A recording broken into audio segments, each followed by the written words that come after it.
Hello, and welcome to Mrs. Schlecht Explains How to Divide Fractions. Okay, so if you're thinking dividing fractions, that sounds like some big stuff, Mrs. Schlecht. I don't know. Have faith in yourself. You can do big, tough stuff. Remember those 8 math practices that taught us to persevere and use those skills that we know from other content to help us learn new stuff? You got this. So before we get started, you're going to need a few different materials to help you be successful for this activity. First is your Envision textbook. That's the book that has a little robot on the front.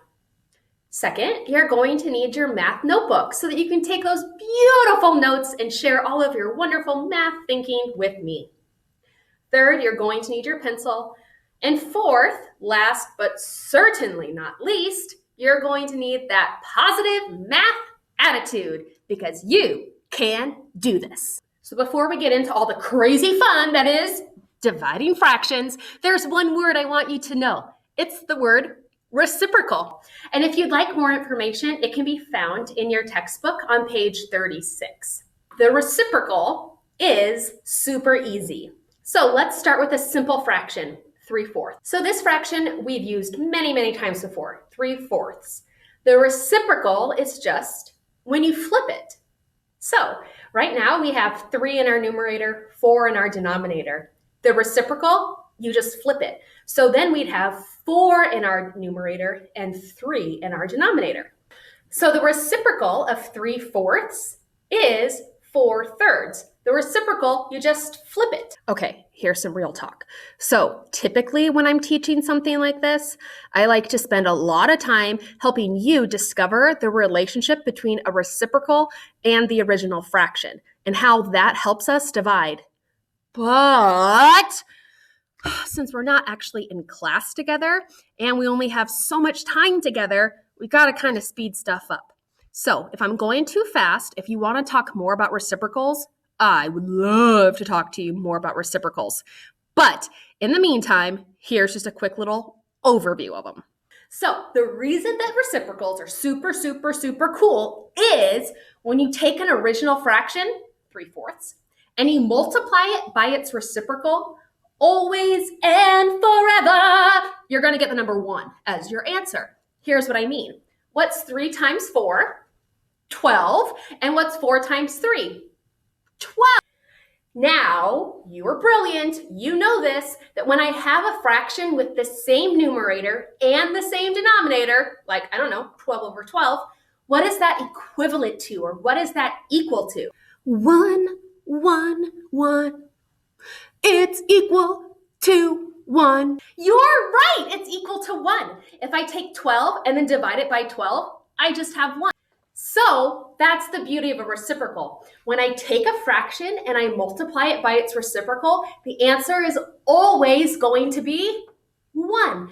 That's the principle. That's the reason why I'm able to use the reciprocal to help me divide fractions in our next step. So when we're dividing fractions, there's 3 steps to keep in mind. Keep, change, flip.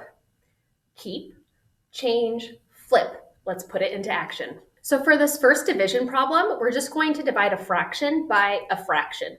And we're going to use our steps, keep, change, flip, to help us do that. First step, keep. That refers to your very first fraction. I'm going to keep it exactly the same. So I just kept my same fraction exactly the same. That's my keep. My change refers to my operation sign. I'm going to change this from a division problem to multiplication. So I'm going to take this, and instead of a division problem, it's now going to be a multiplication problem. Now the last part, the flip. The flip refers to that last fraction, and we're flipping it to get the think. We just did it. We were like flipping fractions. It was a word, start with an R, robot. No, that wasn't it. Rutabaga. Oh, that wasn't it. What was it? Reciprocal? Yeah, we're going to use the reciprocal. Good job. That's the flip that I'm talking about. So if our original fraction is 1/8, what's the reciprocal? Let's flip that. It's going to be 8/1. So now we took our division problem, which was 3/4 divided by 1/8. I followed my steps for dividing fractions, keep, change, flip, and I was able to now write this multiplication sentence, which is 3/4 times 8/1. Now, the value between these two numbers is the same. The only thing I did was I just changed the look of it so that it's easier for my Mrs. Schlecht brain to multiply these and to figure out what the actual answer is. But remember, same value. So whatever the answer is to this multiplication problem down here, that's the same answer to my division problem up here. I remember multiplying fractions, and it seemed easy, but I totally forgot. I don't think it's possible to multiply fractions. Is it? Come on, it's totally possible to multiply, add, subtract, divide. You can do tons of stuff with fractions. It's totally possible. But remember, I took my division problem, I made it a multiplication problem because that's gonna make it easier for my Mrs. Schlecht brain to figure out. And now that we have fractions that I'm just multiplying, remember how easy peasy that was? You just multiply the numerators, multiply the denominators, boom, there's your answer. So for this problem, we have 3 times 8 over 4 times 1, which is going to be 24/4. Now you're probably thinking, Mrs. Schlecht, that's totally an improper fraction and I can totally simplify it. Then simplify it. Yeah, I'm gonna simplify it. So 24/4 is the same as saying 24 divided by 4, which is 6. So this tells me 3/4 divided by 1/8 is 6. So remember, we took our division problem. I followed my steps, keep, change, flip. I got my multiplication problem, and that way I was able to solve this problem and get an answer for that original problem. So for this next example, we're going to follow the same steps, keep, change, flip, but notice I have a whole number that I'm going to be dividing by a fraction. Do you remember, how in the world do I take a whole number and I somehow write that as a fraction? Remember? If you have a whole number and you want to make it a fraction, you just have to add a certain special number in the denominator. Do you remember what that special number is? 1.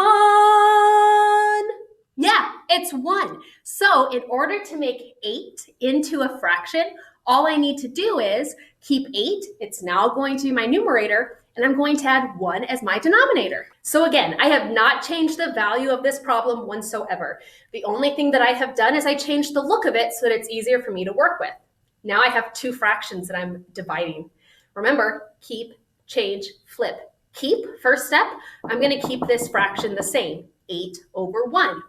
Change, changing that operation sign from division to multiplication, and then flip, I'm getting that reciprocal. So, from division, your multiplication sentence should look like this. Again, have I changed the value of this problem? Nope. No, I didn't change the value of this problem. The only thing I did was I made it friendlier for my brain to work with. I followed my steps, keep, change, flip. I'm now going to multiply by the reciprocal, which is the same process that we remember from our last example, and also multiplying by fractions. I'm going to take 8 times 6 and write that over 1 times 5. So my answer would be 48/5. But you know this is an improper fraction and we are able to simplify it. What would we simplify it to? Did you say 9 3/5? All right, 9 3/5. So that tells me that 8 divided by 5/6 is 9 3/5. Now remember, I never changed the value of these problems, correct? The only thing I did was that I changed the look of it. I changed it from a division problem to a multiplication problem so that I was able to solve it. But same answer, same problem, just a different look to make it friendlier for us. All right, friends, so real quick, so far we've divided a fraction by a fraction, a whole number by a fraction, and now we're gonna look at some mixed numbers, right? So in this problem, you have 4 3/5 divided by 1 1/2. 2 mixed numbers! So the first step for you to do when you are dividing these mixed numbers is to take the mixed number and convert it into an improper fraction. An improper fraction is when you have that larger number for the numerator and a smaller number for that denominator, right?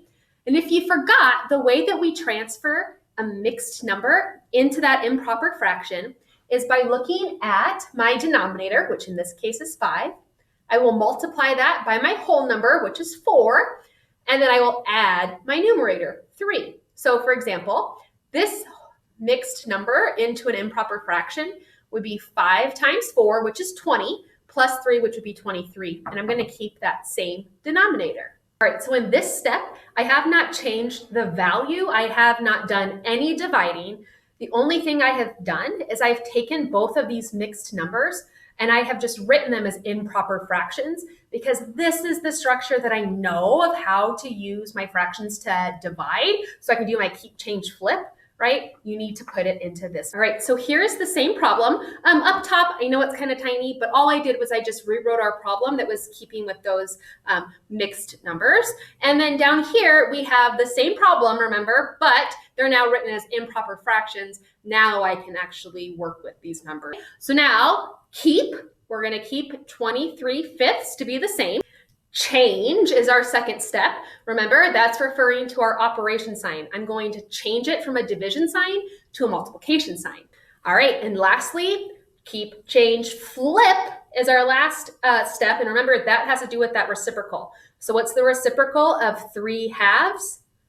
Flip it, 2/3. So again, for this problem, we started with mixed numbers. We then had to make those mixed numbers into improper fractions. And then I took my division problem and I wrote it as a multiplication problem so that now I'm able to solve the value of my problem, right? Something really important to keep in mind. So I want you to listen. Are you listening? Mrs. Schlecht's about ready to drop some knowledge. Okay, so here's what I want you to realize. This is all the same problem. It all looks different. I started with 4 3/5 divided by 1 1/2. And then I got 23/5 divided by 3/2. And now I have 23/5 times 2/3. It all looks different, but it's all the same value. The answer to this problem is the answer to this problem is the answer to that problem. Remember, we're making these numbers work for us. We're going from a mixed number to an improper fraction. Why? Because that's how we solve it. You're probably thinking, Mrs. Schlecht, is there a way for me to divide fractions without having to do that whole mixed number into an improper fraction thing? Yes. The answer is yes. However, it's a pain and it takes a lot of steps. And you will eventually learn that in like 7th and 8th grade math. But for the purposes of your 6th grade math, we're just going to go with the converting a mixed number into an improper fraction before we do some multiplying or dividing. It will just make everything like easy. All right, so now that we have it in this form, that multiplication sentence, I just follow my multiplying rules, right? So I'll do 23 times 2, remember, you multiply your numerators, over 5 times 3, because that will be my denominator. So your new fraction, so the answer to this problem, 23/5 times 2/3 is 46/15. But you might notice that's another improper fraction. So for our answer, I'm going to take it from the improper fraction to that mixed number, right? And you will remember that division and fractions represent the same thing.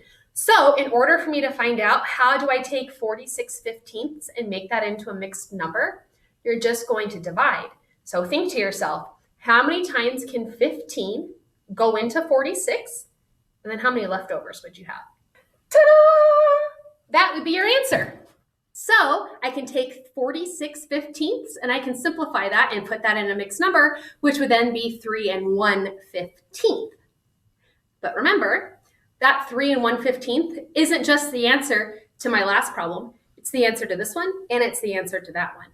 So to review, that 3 1/15 is the answer to this multiplication problem, but it's also the answer to our original division problem. Remember before we converted those mixed numbers into improper fractions, before we kept, we changed, and we flipped, right? We started with this division problem, and the answer to that division problem is the same as this multiplication problem. Why? Because we didn't change the value, people. We just changed the look of it. All right, so remember to divide fractions, just keep 3 words in mind. Keep, change, and flip, and you'll be good to go. If you have any further questions, please reach out.